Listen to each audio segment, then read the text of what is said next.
What's going on, everyone? I am Nicole Shearin, joined by the one and only Common Man, looking very studious today with his glasses. You take everything I say more seriously with these glasses on. You told me before, you look stupid, put some glasses on, and now you're going to listen to what I say. Maybe I should put some on, too. There's not enough glasses in the world to make you look smart. That's fair. All right, we're going to get right into it. Some news out of Cleveland. Todd Monken, officially the head coach of the Cleveland Browns. He spent 3 seasons as the offensive coordinator with the Ravens. Mike, what are your initial thoughts on the hire? I'm surprised you didn't mention anything about Georgia. We're getting to it, right? Don't worry. Because he's your Georgia guy. Won 2 national championships. Here's my thoughts on the hire. It doesn't matter. I know that doesn't make for great television. It's not a sexy soundbite, but it's an organizational issue with the Browns. Todd Monken is a guy who's never been a head coach at the NFL level. He had a cup of coffee in college as a head coach, but he's a 60-year-old man that's never really been in charge of anything. And now he's coming into this dumpster fire where other coaches said, take me off the list, don't even want to be considered. It's more than just a Todd Monken problem. He's not going to be able to fix it by himself. So you're not counting Southern Miss as a head coaching experience? I'm counting it, but he was there for 2 seasons. Was it 2 seasons or 3 seasons? I like how you look at the notes like a professional. I took some notes, but Either I don't way, have how many years. He stunk. I think it was 2. He was in Cleveland as an offensive coordinator for Freddie Kitchens. It was one of the most disappointing Browns seasons in recent memory because they had momentum going into that year. People thought they would take the next step and become a perennial playoff team. Instead, disaster. All right, here's where I bring in the Georgia Bulldogs, because I do agree with you on a lot of that, Mike. But when you look at what he did at Georgia, of course, won 2 national championships. He led Stetson Bennett, guys like Brock Bowers, Ladd McConkey, incredible offensive players who are successful in the NFL right now. Stetson Bennett, of course, dealt with some other things, but Brock Bowers and Ladd McConkey, both successful in the league. You then look at the Browns. The offense is the question mark. I mean, the defense is going to be led by a guy in Myles Garrett. You feel pretty good with that side of the ball to a certain extent. But it's the question mark of who's going to be the quarterback. Is it Shedeur Sanders? Is it Dillon Gabriel? That's a big question mark. It is, but I'll answer your question on Dillon Gabriel. No. No, I was going to say that too. And yeah. I would think Shedeur Sanders is a no too, but then again, what's your organizational Then who's your yes? I don't know. What's your organizational plan? This is a very weak quarterback draft. I find it hard to believe your next franchise quarterback is coming from this draft. And so then you're talking about trades, cast-offs. What do you do? Honestly, I don't have an answer. I want someone to tell me what the plan is. I'm not the coach. He's the coach. Thank God you're not the coach, because that would not go over well. He could do a well. lot worse than me. But do you not look at what happened at Georgia with a guy like Stetson Bennett, who was a walk-on? I do. And if this was Todd Monken being hired as Ohio State offensive coordinator, I'd say, oh, cool. I like that hire. But this is Cleveland Browns head coach. I don't think this is the right job for him. And in fairness to Todd Monken, I don't know if you bring Vince Lombardi back from the grave if he succeeds at this job. Okay, so you seem to not be on the Todd Monken train. Then what train are you on? I'm not on the Browns train. Okay, that's my issue. The people who are on the Browns train have been through a lot. I understand, and I feel for them. I really do. Yeah. I actually said I think Channel 10 should have a warning when they broadcast the Browns. Hazardous for your health. We have to put it on liquor bottles and cigarette boxes, as we should. We should also put it on television when we're broadcasting the Browns. Okay, I have a question for you then, Mike. Would you rather have Stefanski still here, Todd Monken, or who's the guy that you'd rather have?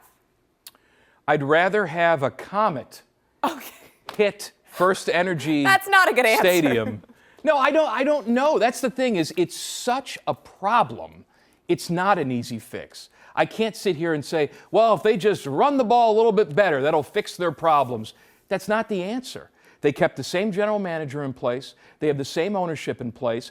I don't know which coach would come in here and fix it. Perhaps, this situation is so bleak that you go for a nuclear option like a guy like John Gruden, where you get his feet wet again in the NFL, and perhaps he has the spine and the backbone behind the scenes to change the way things are done. But they're so knee-deep in their analytics, that too.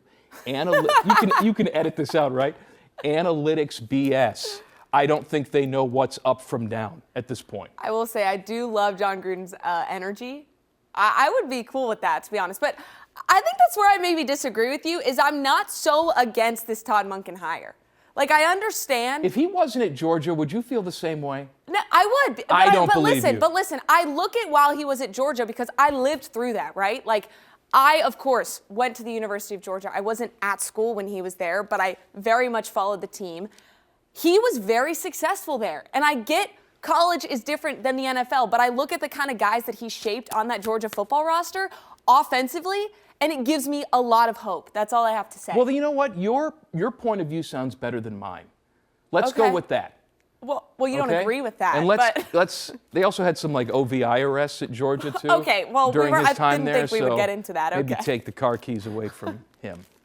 So, wait. So, Mike, are you a Bengals or Browns person? I'm confused now. I mean, you're a an Bengals Ohio. or Browns person. You're an Ohio person. Are you a fan of either? I'm a fan of both because if they win, it makes my job more relevant. I love talking about good football. Unfortunately, I'm tasked with talking about bad football. From my personal fandom standpoint, I'm a kid from Chicago. Well, yeah. So I'm a Bears fan. I have my own little tortured history. Cinderella season, baby. Almost. I'm sorry about that. Okay, so I feel like we've kind of gotten towards the end of our conversation, not feeling great about this hire. Well, what do you want me to do? Lie to you? I mean, it's the best hire in the world. They're going to win the division. It's fantastic. All right, prediction. What is your prediction for season 1 under Todd Monken with the Browns? What's your prediction, like realistically? Pain. Okay. Pain for him and the fans that have to watch this team on television. Until I know what their plan is at the quarterback position, I can't tell you. I agree with that. I can't tell you. Because I will say, going off of that, some people may be sitting there thinking, well, but what about Lamar Jackson with the Ravens, 2-time NFL MVP? Yeah, but guys, Lamar Jackson's a really good quarterback. And it's not because of Todd Monken. He's an excellent quarterback. Exactly. He is the best at sort of figuring things out on the fly.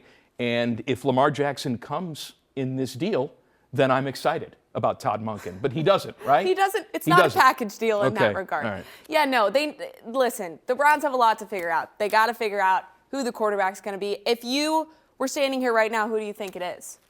To start the season, I think it's Shedeur. Me too.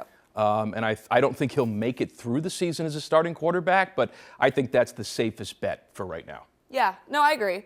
All right, well, you got anything else you want to add, Mike? I was trying to be a little I've been positive, so cheery, but, right? You know. I really, really like the Arthur Smith hire for Ohio State. Well, no, let's touch on that real quick. Switch the logo off. Yeah. No, because I do want to talk about that because we're talking about coordinators, obviously OC hires. I want to hear your thoughts on Arthur Smith because I agree with you. I think at first, when the name came out, everyone was a little, whoa. There's a lot of Steeler fans locally, and I understand why they would have reservations about this. But you have it with Matt Patricia, where Ryan Day has said Matt Patricia is the head coach of defense. And now you have a guy in Arthur Smith who is the head coach of the offense, and he has that executive experience.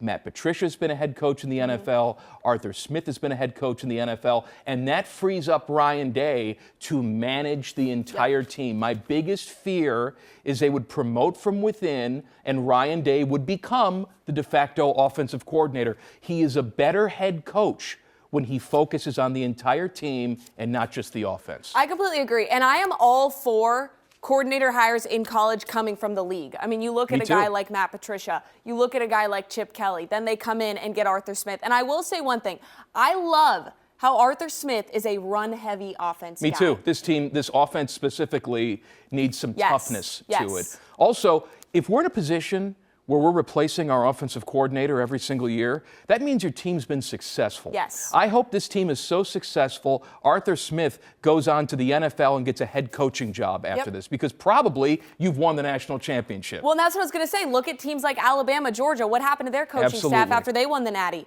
They all left because that is what happens, and that is normal, and that is okay. So I completely agree with you. I like the Arthur Smith hire. Like I said, I think some people were expecting some other names. See, we end on positivity. Yes. Look at that. All right. Well, he's Mike, Common Man, whatever you want to call him. I'm Nicole Shearin. Keep it on 10 TV, 10 TV Plus, and 97.1 The Fan for all your football, Buckeye, Browns, Bengals, everything needs.